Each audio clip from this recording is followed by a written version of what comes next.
ধারার বিপরীতে চলার খুব শখ ছিল। পা পিছলে পড়ার সুযোগ কজনেরই বা সাধ্যে জোটে।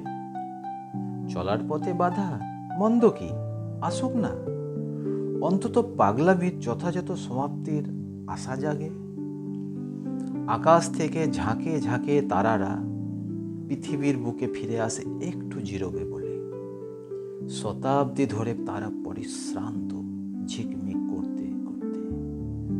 ঘটনাক্রমে অবশ্য অস্বাভাবিকতা কিছুই ছিল না, তবুও ভয়ার্ত মন ছুটে যায় নির্জনে। তেঁতুল বনে ভীমরুলের মোক্ষম কামড়ে বিষের তীব্র প্রকোপ অনুভব করে, তবুও বেঁচে আছে বহাল তবিয়তে। কিন্তু ভীমরুল বেঁচে আছে কিনা সন্দেহ হয়। হতাশ পানকড়িটার সব ইচ্ছে মরে গেছে খাল আর বিলের পার্থক্য খুঁজতে খুঁজতে। অক্লান্ত পরিশ্রমের শেষে জোটে শুধুই নিরাশা।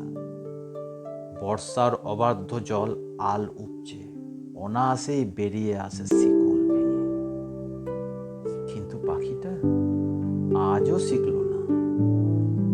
বেরির কালশিটে দাগে মলমের প্রলেপ উপভোগ করে। আর একে লাগে না হয়তো। মধ্যযুগে শিল্পীর হাত কাটার বদলে মগজে একটু ভেজাল বুদ্ধি মেলালে মন্দ হতো কি?